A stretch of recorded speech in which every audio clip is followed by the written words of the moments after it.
السلام عليكم أصدقائي. اليوم غادي نشارك معكم تحليل شامل على توقعات سعر عملة بونك اللي هي عملة ميم مبنية على شبكة سولانا وكتعتبر من بين العملات اللي كتلقى اهتمام كبير في السوق الرقمي.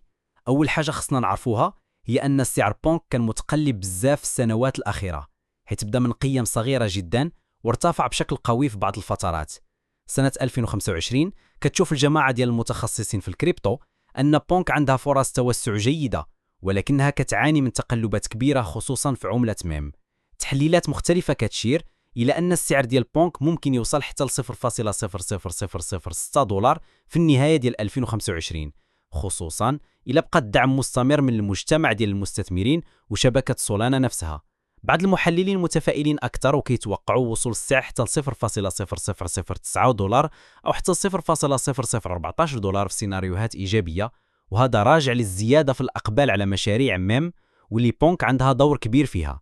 ولكن خصنا ما نسوش أن السوق ديال العملات الرقمية كيبقى متقلب بزاف، وأي حركة غير متوقعة سواء من الجوانب التقنية أو الاقتصادية العالمية كتقدر تهز السعر بشكل قوي في أي لحظة.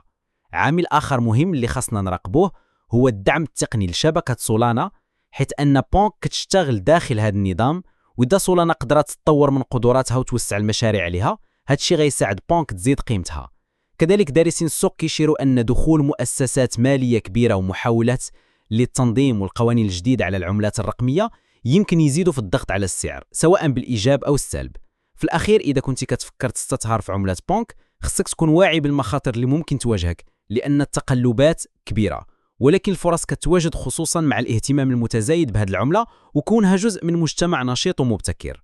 إلى هنا كنكون وصلنا لنهاية التحليل. ما تنساش تبقى متابع جديد عالم العملات الرقمية وتعرف أحدث المستجدات، لأن السوق كيتطور بسرعة. شكرا على المتابعة وإلى لقاء قريب مع تحليلات جديدة.